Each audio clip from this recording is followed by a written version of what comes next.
E você me disse que, pô, falar sobre a origem da vida é um pouco complicado, porque a verdade é que a gente não sabe, né? Perfeito. O que a gente tem, né, em ciência, a gente lida com teorias e hipóteses, né? E a origem da vida é uma das que mais pega, porque é uma curiosidade de muitas pessoas.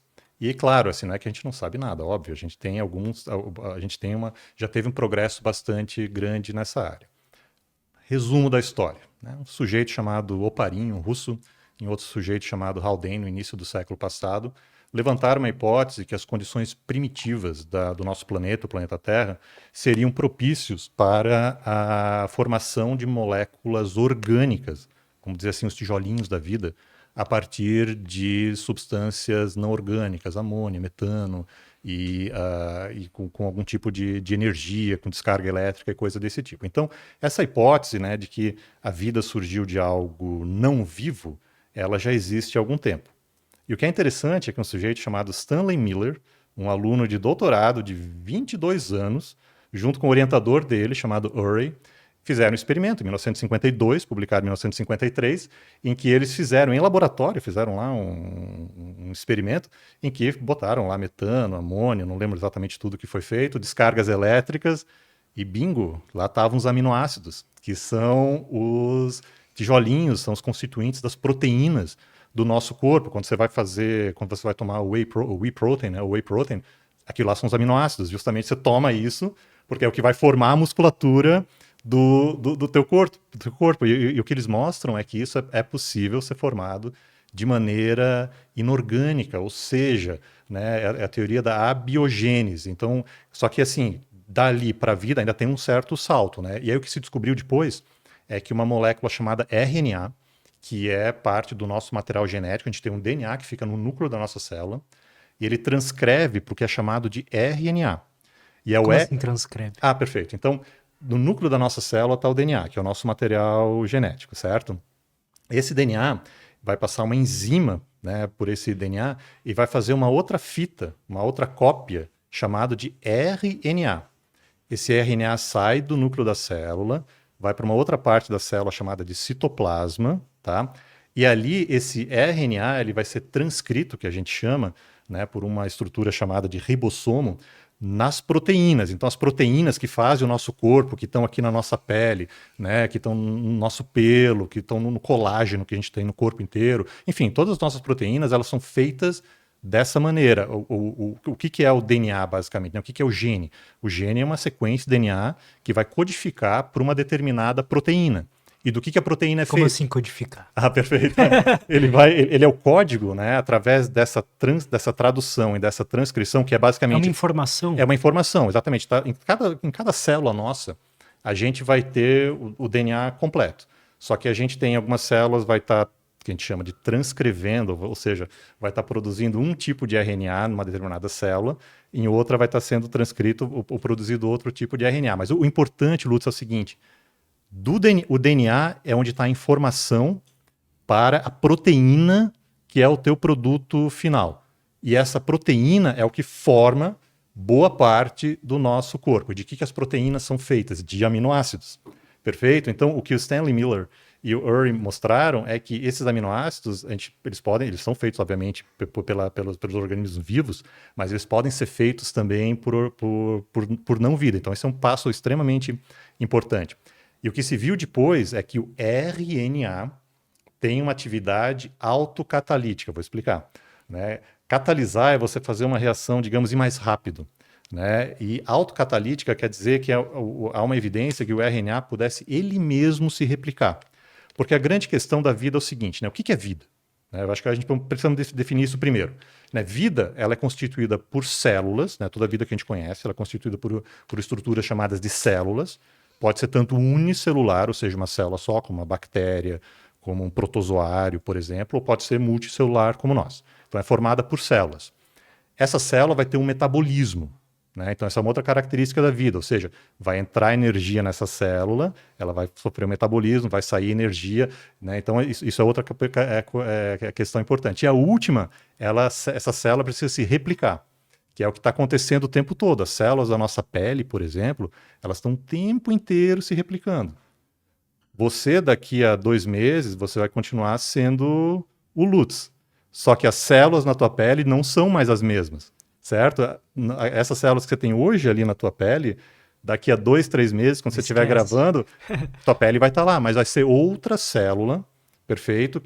Então isso continua. Então tem algumas partes do nosso corpo que continuam se replicando praticamente a vida toda. Mas assim é na bactéria também. A bactéria, uma bactéria divide em 2, 4 e assim por diante. E o que faz com que exista essa replicação? É o material genético. Qual é o material genético? DNA e RNA. A maioria dos organismos vivos tem o DNA como seu material genético principal, como é no caso da nossa espécie. Porque ele é mais estável, porque como ele tem fita dupla, né, o DNA é uma fita dupla de material genético. É aquela, não sei, talvez você já tenha visto aquela dupla hélice, né? O RNA é uma fita simples, então ele não é tão estável, mas tem alguns organismos, como alguns vírus, por exemplo, que eles vão utilizar o RNA como seu material genético primário. E aí o que se descobriu que como o RNA ele é autocatalítico, ele possivelmente, ele é um candidato, digamos assim, a ser uma primeira molécula de informação genética potencialmente permitindo a replicação, que é outra característica da vida. Então, assim, a gente não tem uma resposta completa para a origem da vida, mas tem 2 importantes tijolinhos nessa explicação, ou nessa história, que estão relativamente bem desvendados. Ou seja, assim, por um processo dedutivo, a gente tem uma ideia bastante razoável, né, ou pelo menos tem uma hipótese, que pode ter acontecido dessa maneira. Onde aconteceu, né, exatamente como aconteceu, a gente não sabe, mas aí a gente tem 3 hipóteses principais. Uma delas, que talvez tivesse sido em águas rasas, né, de lagos ou oceanos no nosso planeta primitivo, né? Nas fontes hidrotermais, que são regiões de mar profundo, onde a gente tem uma energia de base química, de enxofre, também tem bastante calor ali. E a terceira hipótese é a ideia da panspermia cósmica, que isso teria vindo, na verdade, de outros planetas. Ou seja, mas aí a gente simplesmente joga a questão para um outro lugar, porque já se achou também aminoácidos em asteroides. Então, existe essa hipótese também. Então ainda Né? fica a dúvida, tá, mas se foi em outro planeta, como é que lá surgiu, né? Perfeito. Outro planeta ou outro astro. Mas o que é interessante é o seguinte: o nosso sistema solar e, consequentemente, o planeta Terra se formam há 4,5 bilhão de anos, tá? Bilhões de anos. A primeira evidência contundente de vida mesmo aqui na Terra é de 3,5 bilhão de anos, Como que a gente sabe disso? através de fósseis. Então, a gente tem fósseis, né, de uns organismos chamados estromatólitos, que são basicamente umas camadas que as bactérias fazem e que é muito diferente da rocha que está em volta delas. Tá? Então, você vai no registro fóssil e você encontra isso. E é possível datar isso. Né? Então, a partir de proporções de isótopos de átomos, a gente consegue ter uma datação dessas rochas, mostrando que há 3,5 bilhão de anos a gente tem uma evidência bastante contundente, na verdade, de vida no nosso planeta. Tem evidência até mais antiga. Tem um artigo recente de evidência 3,8 e teve acho que um até de 4 ponto alguma coisa bilhão de anos. Mas assim, digamos assim, que não é tão questionado, ou quase não é questionada, é a de 3,5. Mas aí o que é interessante, imagina, a Terra começa a 4,5 bilhão de anos. Até 3,5 bilhão de anos tem 1 bilhão de anos realmente dessa experiência, digamos assim, provavelmente tentativa e erro, né, da origem da vida no nosso planeta. Agora, Lutz, exatamente como foi, a gente não tem uma máquina do tempo para poder voltar e ver. E é meio que um jogo de detetive, é realmente uma questão, é um jogo de quebra-cabeça em que você vai montando algumas partes, Sim. mas é isso mesmo. Mas o Total. avanço no século passado foi incrível, né, por conta desse experimento e das descobertas do RNA e também do DNA.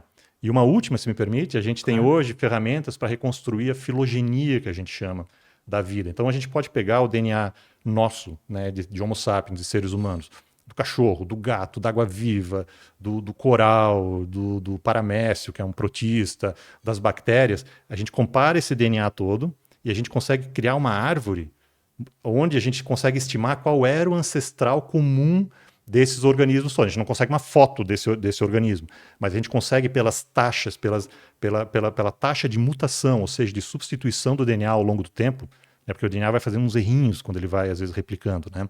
Por isso que a gente é diferente um do outro, por isso que a gente é diferente do cachorro, né, porque teve mutação nessa questão. E fazendo essa reconstrução, a gente chega no ancestral, né, único, exclusivo da vida no nosso planeta, que a gente acredita que foi há 3,5 bilhão de anos. Então a gente também tem evidência dessa ancestralidade comum de toda a vida no planeta Terra. E essa evidência é muito forte. Né? Então, assim, agora, o que a gente não sabe, né, com todos os detalhes, exatamente como isso foi. O que quer dizer também que tem muito mestrado, muito doutorado, muito Para ser feito para ainda. ser feito ainda, exatamente, porque a ciência, ela essa construção do conhecimento, ela é constante. Né? E pode ser que amanhã chegue alguém com uma ideia brilhante, né, que nem o Stanley Miller teve. Cara, vamos testar essa ideia aqui. Vamos montar esse experimento para ver se a gente consegue isso. E isso é ciência, isso que eu acho muito legal. Eu acho que ciência e arte são talvez as coisas mais interessantes que tem para fazer. Tô puxando sardinha para o meu lado, né? Não, mas as pessoas que eu mais gosto são cientistas e artistas. Boa, boa, boa. E então acho assim, eu acho incrível assim. E esse é o tipo de pergunta que, cara, eu me faço bastante também. Eu não trabalho com origem da vida, né? Eu trabalho com evolução de organismos mais nos últimos 65 milhões de anos. Mas é uma coisa que eu me questiono também.